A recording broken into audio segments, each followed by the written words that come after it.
Hello again, guys. Ben Christian here. Today I have a little anecdote for you about faith under fire. On November 5th of 2018, my mom was diagnosed with cancer. I remember that my initial reaction was denial. This can't be happening. Not to her. I stormed out of the house and walked laps around the yard. I was angry. I stomped. I fumed. I swore shamefully. Enraged that God would allow this to happen to his child, to my mom. God seemed a million miles away. But I wasn't alone. Other voices had things to say to me that night.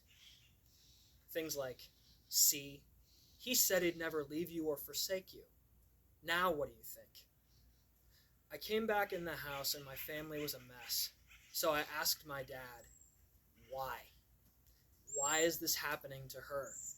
Why couldn't this happen to some villain, some vile criminal who deserved it?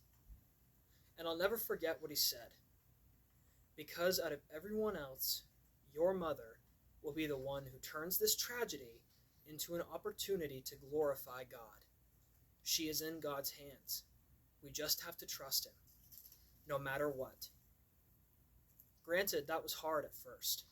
But as the days went by, God showed us time and time again how much he was with us. He took care of everything. He took care of finances. He took care of food.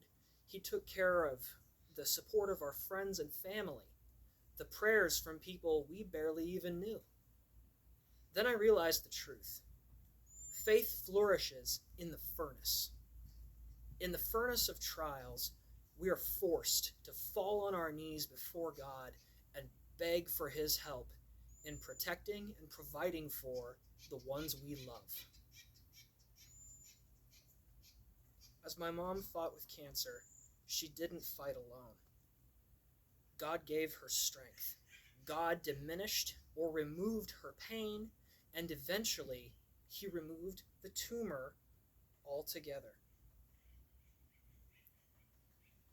Through it all, God gave my mother a spirit of peace and submission to him as her faith and ours flourished in the furnace.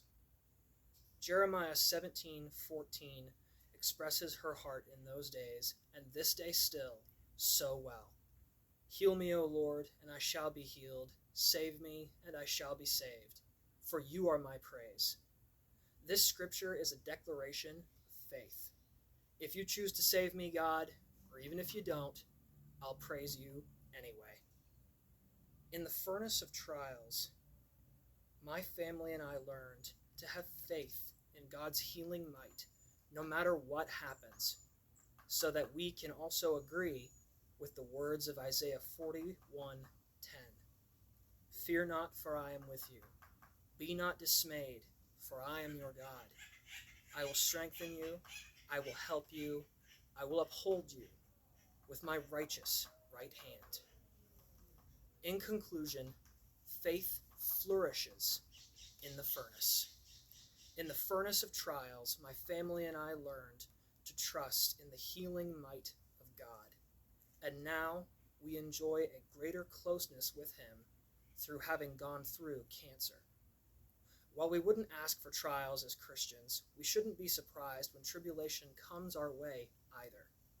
We, by God's grace, are to rejoice in it, as we remember the words of Christ in John 16:33. "I have said these things to you, that in me you may have peace. In this world you will have tribulation, but take heart, I have overcome the world."